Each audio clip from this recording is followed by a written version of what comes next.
আমরা first time experience করলাম দেশি মুরগি স্কিন শুদ্ধ মাংসের রেসিপি বা ছাল শুদ্ধ মাংস বাংলা ভাষায় বলতে গেলে।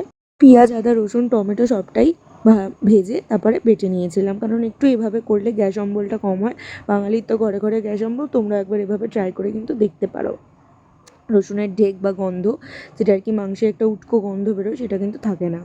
তেলের মধ্যে তেজপাতা, শুকনো লঙ্কা আর গরম মশলা ফোড়ন দিয়ে দিয়েছিলাম। পেঁয়াজটা নরম হয়ে আসলে তার মধ্যে টমেটো দিয়ে দিয়েছিলাম। টমেটোটা নরম হয়ে আসলে চিকেনটা দিয়েছিলাম। চিকেনটা একটু ভাজা ভাজা হয়ে আসলে তার মধ্যে হলুদ গুঁড়ো, নুন, ধনে গুঁড়ো দিয়ে দিয়েছি। ভাজা ভাজা হয়ে আসলে তার মধ্যে দিয়ে দিয়েছি ভেজে রাখা আলু আর পেঁয়াজ। তারপরে ভেজে রাখা টমেটো, আদা, রসুন বাটাটা দিয়ে দিয়েছিলাম। তারপরে ভালো করে মাংস কষিয়ে রাখলে মাংস কিন্তু চাপা দিয়ে দেবে, কোনো রকম জল দেবে না। মাংস সুসিদ্ধ হয়ে গেলে গরম মশলা অর্থাৎ দারচিনি, লবঙ্গ, এলাচ বাটা দিয়ে নামিয়ে নেবে। ভালো লাগে খেতে। দেখছো দেশি মুরগি আমি একটু বাড়ির পাশের থেকে একটু খেয়েছিলাম ভাত। দেখো তোমাদের কেমন লাগে, এভাবে একবার ট্রাই করে জানিও।